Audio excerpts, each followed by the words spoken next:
আসসালামু আলাইকুম। কি অবস্থা সবার? কেমন আছেন?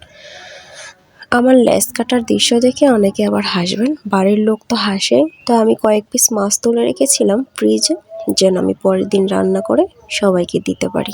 তো মাছগুলো আমি গরম পানি দিয়ে ছুটিয়ে সুন্দর করে তেলে হলুদ মরিচ মাখিয়ে ভেজে নিলাম।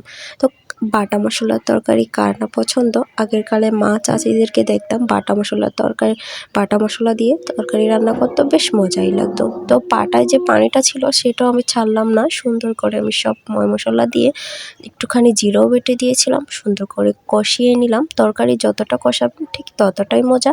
তো শীতের সিজন চলে গেলেও ফুলকপিটা কিন্তু ছাড়তে ইচ্ছে করে না, রান্না করে খেতেই হবে, কারণ ফুলকপিকে আমি অনেক পছন্দ করি। সাথে 2টা দেশি আলু আর 2টা টমেটো দিলে তরকারিটা যেন ঘন হয়। আমি কিন্তু টমেটোটা বাটায় বেটেও দিতে পারতাম। তো মাছগুলো উপরে দিয়ে দিলাম।